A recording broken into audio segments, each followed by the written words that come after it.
말씀 제목은 부활의 삶을 삽시다. 이런 제목을 가지고 사도행전의 10장 39절로 42절을 근거로 해서 본문 삼아서 말씀을 드리려 합니다. 부활절 매우 소중한 날 우리가 맞이하게 됐습니다. 부활절을 방문했던 제자들은 예수의 시신은 없는 빈 무덤에서 한 천사가 예수님의 시신을 뉘었던 장소를 보아라. 세모포와 그 두건들만 있고 예수님 계시지 아니하는데 가서 제자들에게 예수님께서 다시 사셔서 너희보다 먼저 갈릴리에 가서 너희를 만나볼 것이라고 하라. 그래서 이 복음을 들었던 지금 막달라 마리아가 그냥 앞장서 가지고 열심히 달려갑니다. 보세요. 그냥 웬만한 데로 펄쩍펄쩍 뛰어넘으면서 제자들에게 두려워 떨고 있는 제자들에게 이제 갑니다. 이 부활절에는 그 밖에도 엠마오로 가는 두 제자에게 예수께서 나타나서 식사 시간에 떡을 들어서 축사하고 띄어서 그들에게 주니까 그들의 눈이 밝아져서 예수신 줄 알아보게 됩니다. 순간 예수님 보이지 않고 그들도 가서 자기들이 겪은 부활의 예수님을 가서 전하게 됩니다. 또 오늘의 이제 본문이 되는 사도행전 10장 34절로 43절에 보면은 베드로가 이제 행하는 행적들이 거기에 소개되고 있습니다. 이방인인 로마 사람 고넬료 백부장, 로마의 군대 백부장, 가이사랴 부대의 백부장인 고넬료 집에서 베드로가 초청을 받아서 설교하게 됩니다. 이방인들에게 가서 이제 복음을 전하는 것이죠. 그 고넬료의 식구들이 전부 모여 있습니다. 백부장이니까 상당히 많은 인물들이 거기 이제 모여 있었겠죠. 베드로가 유대인들이 하나님은 사람의 애물을 취하지 아니하시고 중심에 오신다.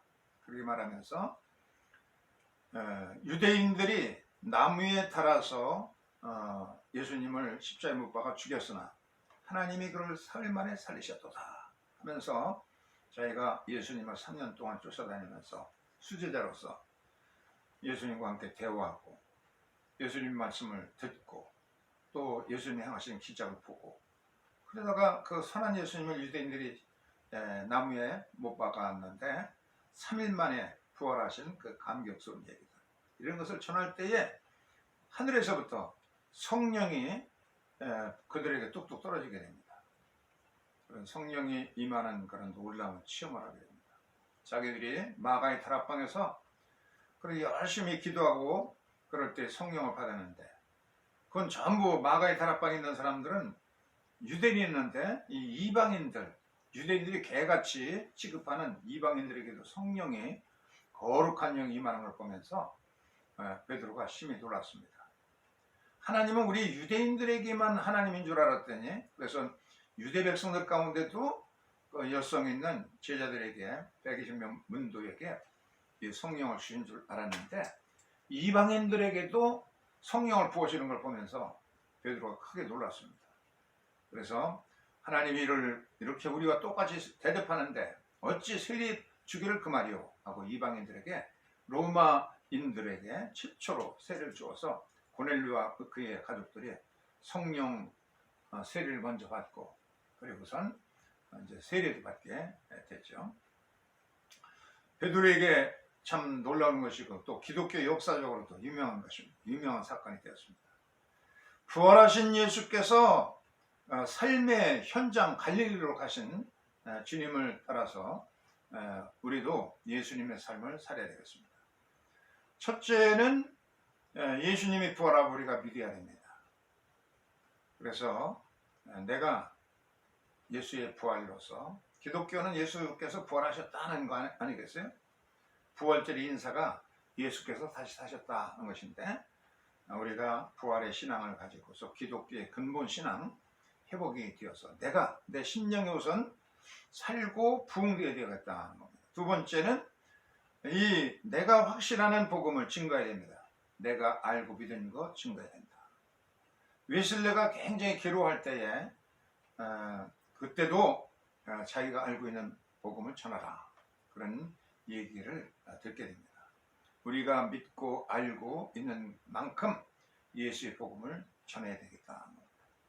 세 번째는 선한 영향력을 우리의 삶을 통해서 이웃에게 나눠주고 또는 선한 봉사를 하고, 입으로만 전도하는 것이 아니라 우리의 삶으로서 땀과 눈물과 희생의 피 흘림이 있는 이런 3대 고결한 액체를 통해서만 우리의 복음이 진정으로 사회적인 선한 영향력을 끼칠 수 있다는 겁니다. 이 설교를 준비하면서 피와 땀과 눈물에 대한 것을 인터넷에서 검색하니까 제일 먼저 떠오르는 게 뭐냐면 그 방탄소년단의 땀, 피, 눈물이라고 하는 노래가 있더라고요. 그것이 굉장히 1916년도 10월 10일 날 발매가 됐는데 이틀이 되지 않은 40시간 만에 1000만 명이 그 동영상을 보고, 그리고 작년 연말까지 9억 6천만 명, 지금까지는 7억이 넘는 인구가 그 동영상을 보면서, 그게 한글로 부르는 거예요. 랩 형식으로 다 그렇게 부르기 때문에 난 저게 한글인지 전혀 모르는데 2번 듣고 3번 듣고 그러니까 한글도 이제 들리더라고. 한글로 들리는 그 노래를 어떻게 세계 많은 사람들이 감동을 받고 한국어를 배우려고 하고 그랬을까? 끼친 영향이 크죠. 그 노래가. 그 제목이 이제 땀과 눈물과 피입니다. 땀과 눈물과 피, 한 노래를 위해서 그렇게 열정을 다해서 부를 때 그것이 많은 사람에게, 세계 사람들에게 그게 뭔지는 몰라도 그냥 감동을 주는 거 아니겠어요? 그러니까 한글까지도 배우려고 그러고. 그런데 우리의 신앙도 마찬가지입니다. 입술로 증거하는 것보다 이 성 프란시스가 얘기한 것처럼 우리의 삶으로 증거하라. 삶의 향기로, 그리스도의 향기로서 복음을 전해야 진정한 복음이 전파되는 것이다. 꼭 필요할 때만 입술로도 증거하라는 그런 말을 했습니다. 톨스토이의 그 부활이라는 소설을 보면 1899년 12월 16일 날 이 소설이 나왔는데, 그래서 이 소설 때문에 그 톨스토이가 파문됩니다. 그 파문됐는데 1901년도에 러시아 정교에서 이제 파문됐어요. 이단자로서 파문됐어요. 그리고 1917년도에 러시아의 혁명이 일어나가지고 기독교가 큰 박해를 받고 공산당 혁명이 일어나게 됐죠. 그때에 톨스토이가 예언자입니다. 톨스토이는 상당히 부자였어요. 영주였기 때문에 그냥 넓은 그 땅이 있었고, 그리고 농노들이 많이 있었고, 그 특권층으로 살 수가 있었습니다. 그런데 이 소설에 르울루투프라고 하는 주인공이 있는데, 이 사람들이 이제 공작으로 나오죠. 영지를 상속한 그런 특수 상류층 계층의 사람이었습니다. 톨스토이하고 그냥 너무 비슷한 그런 주인공, 살아온 역정이 그렇습니다. 상류층 인사인데 살인 혐의를 받은 한 여인이 있었습니다. 그 여인의 재판에 배심원으로서 이제 참여하게 됩니다. 쭉 이렇게 보았더니 바로 그 살인 혐의를 받고 있는 그 피의자가 누구였느냐면은 자기가 알고 있는 카츄샤인 것이 알게 됩니다. 재판정을 보세요. 앞에 이제 재판관이 있고, 그리고 속기사가 기록을 하고 있고요.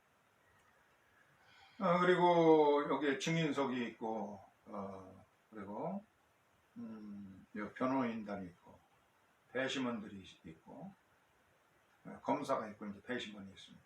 그리고 재수가 있고.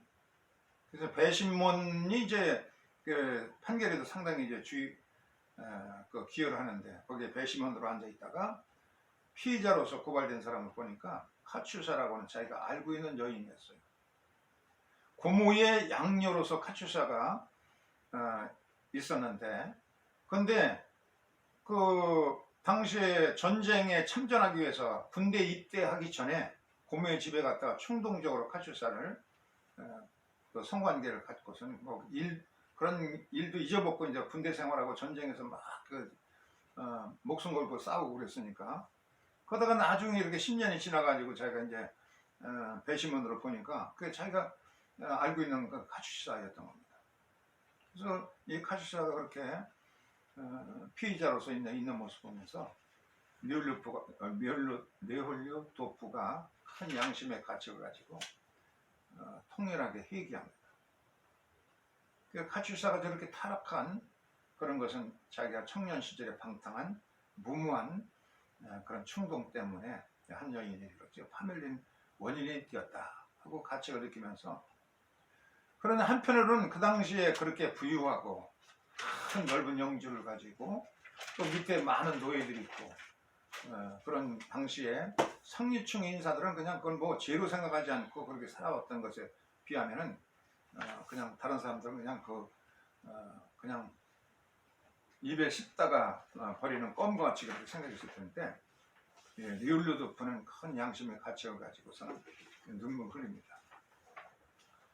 그래서 부활의 신앙을 가지려면 우리가 진정으로 이제 통의하고 회개하는 과정이 있어야 되는데, 성경에도 보면 독일의 교회는 그 교회 건물에다가 우리는 십자가를 달고 있는데 수탉을 올려놓은 교회들이 많이 있다고 그래요. 왜 그러냐면 수탉이 울을 때 베드로가 회개하지 않았더라면 그런 기독교가 진정으로 있겠느냐. 진정으로 이 베드로를 회개하는 수탉의 울음소리를 들으면서도, 동물의 울음소리를 들으면서도 회개하는 그런 회개가 있어야 된다. 마가복음 12장 72절에 보면은 네가 3번 나를 부인하리니 라 하신 그런 말씀을 생각하면서, 내가 닭이 울기 전에 3번 나를 부인할 거야 너는. 예수께서 그렇게 예고하신 말씀을 들으면서 베드로가 수탉의 울음소리를 들으면서, 이 수탉은 말이에요, 아무리가 비가 오든 눈이 오든 뭐 그냥 그래도 그 시간을 정확하게 알고 수탉이 울잖아요. 짐승들의 울음소리를 들으면서 이 베드로가 크게 밖에 나가서 통곡하면서 울었습니다. 이렇게 통곡하고 양심의 기름을 가지고서 울부짖는 그런 고뇌가 있어야 부활의 새 아침도 있었던 것처럼 먼저는 우리가 진심으로 회개해야 된다. 비참해진 카츄사의 그런 삶의 모습 보면서 그런 영혼의 눈을 뜨게 되죠. 그래서 감옥을 찾아갑니다. 감옥을 찾아가서 자기의 죄를 고백하면서 내가 참 이렇게 너무 잘못했다.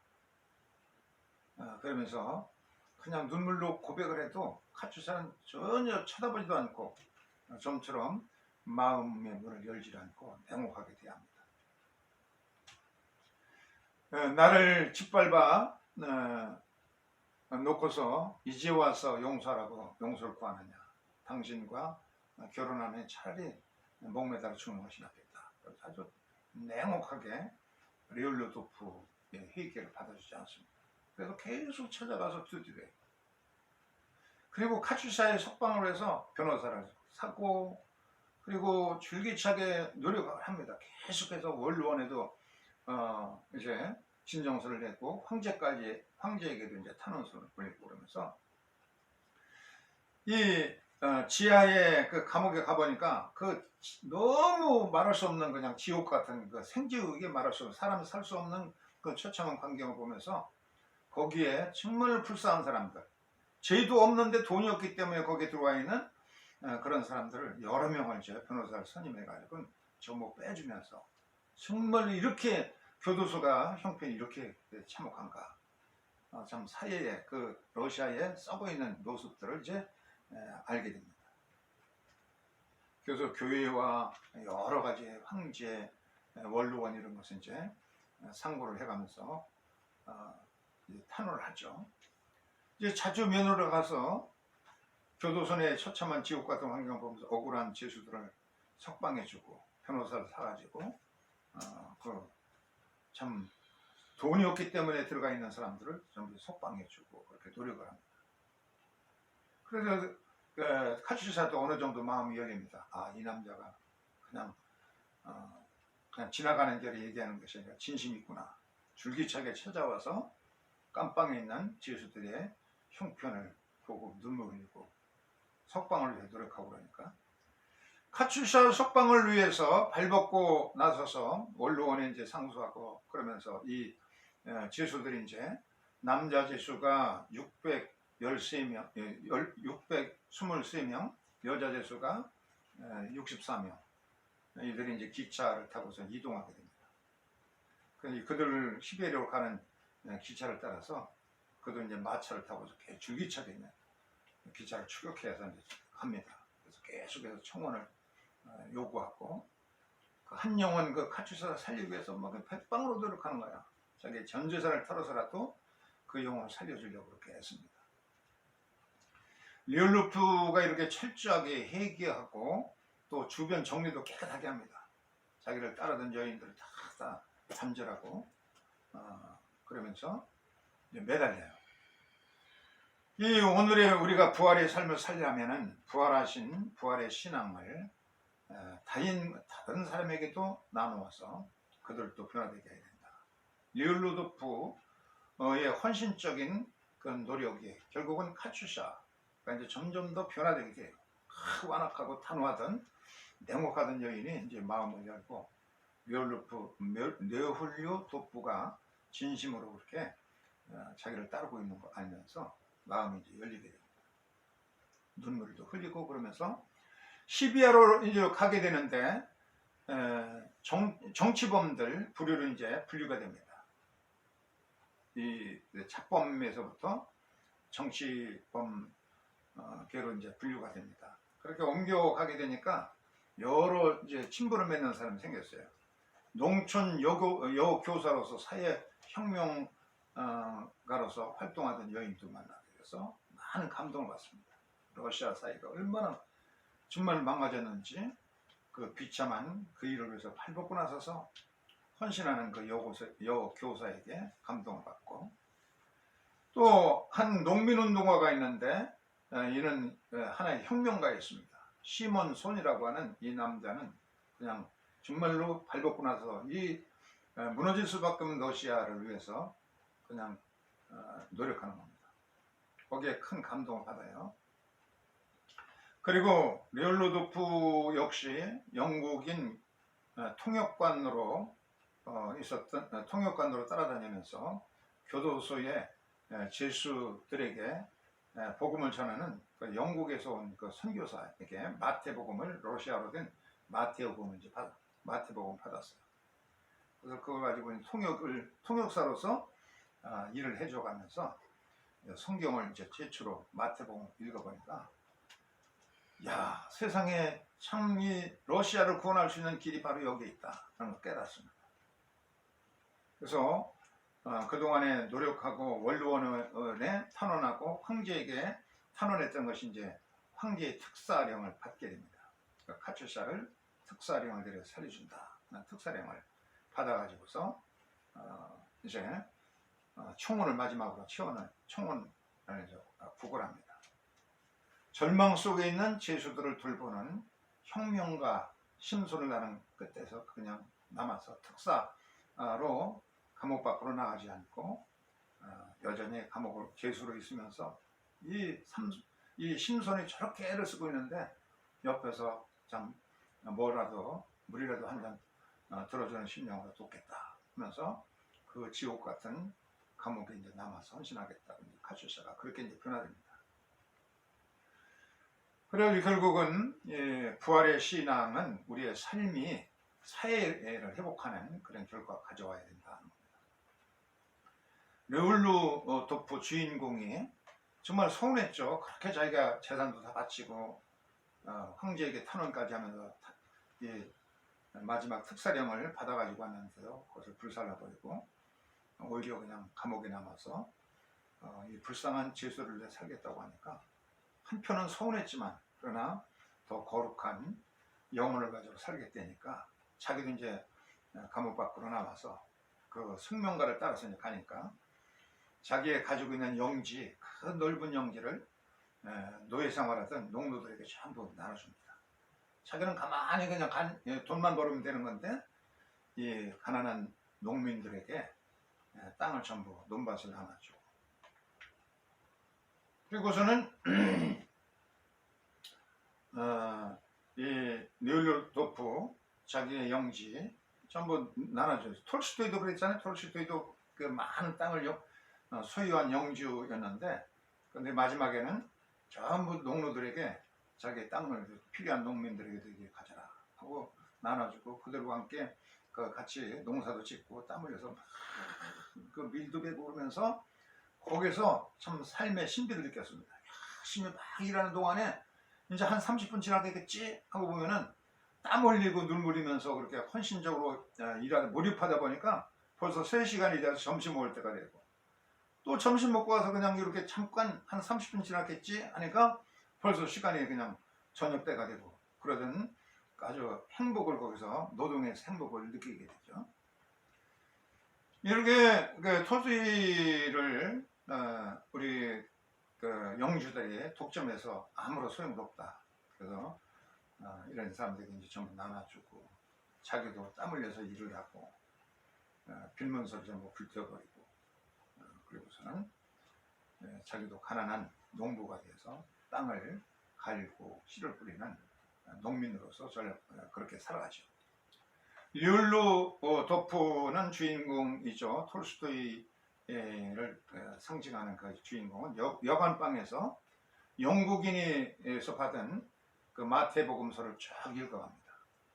마태복음 참 읽으면서 바로 여기에 있다, 그렇게 잊힙니다. 바로 이거다. 러시아를 개혁할 수 있는 우리는 바로 마태복음이 충분하다. 그리고 우리가 구원받고 예수를 따라가는 데는 산상순만 있으면 된다. 톨스토이 주장인 거예요. 산상순은 우리가 지키기 어렵다고 그러는데, 톨스토이는 산상순만 가지면은 우리가 구원받고, 그리고 예수를 따라가는 삶의 모델로 예수를 삶으면서 예수를 닮아갈 수 있다. 산상순이면 족하다, 그렇게 주장했어요. 그래서 마태복음을 읽으면서 그는 어린아이 같이 돼야 된다. 또 7번 뿐만 아니라 70번씩 7번이라도 용서해줘야 된다.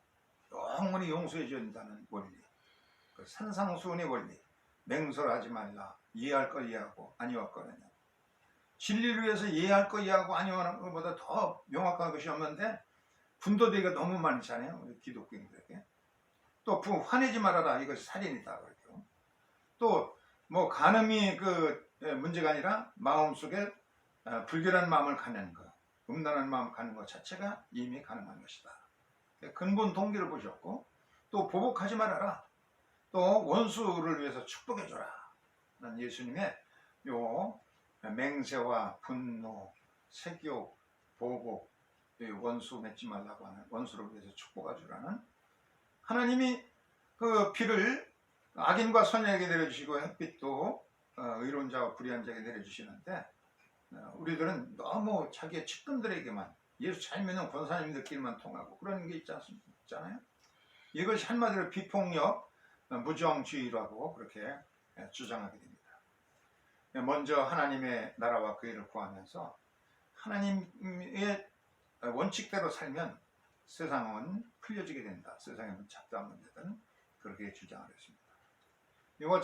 이 톨스토이의 가르침이 얼마나 간단해요. 산상수만 가지면은 우리가 그리스도를 닮아갈 수 있고, 이해할 건 이해하고 아니할 건 아니하고, 마음에 깨끗한 동기가 더 중요하고, 절대로 원수 맺지 말고 무정 비폭력 정신으로 살고, 원수까지라도 끊임없이 축복해줘야 된다고 하는 그런 근본 원리를 가르쳐 줬습니다.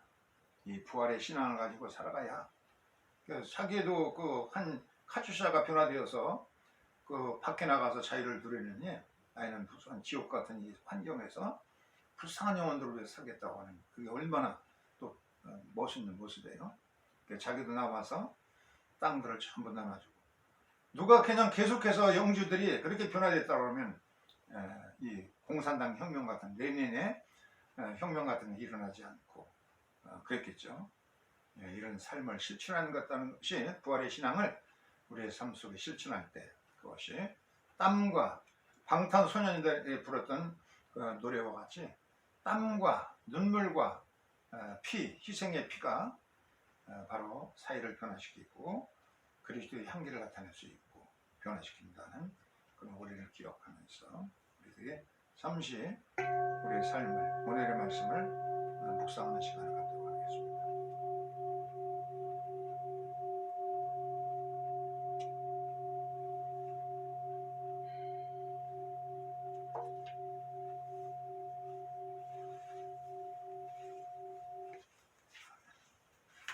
찬송가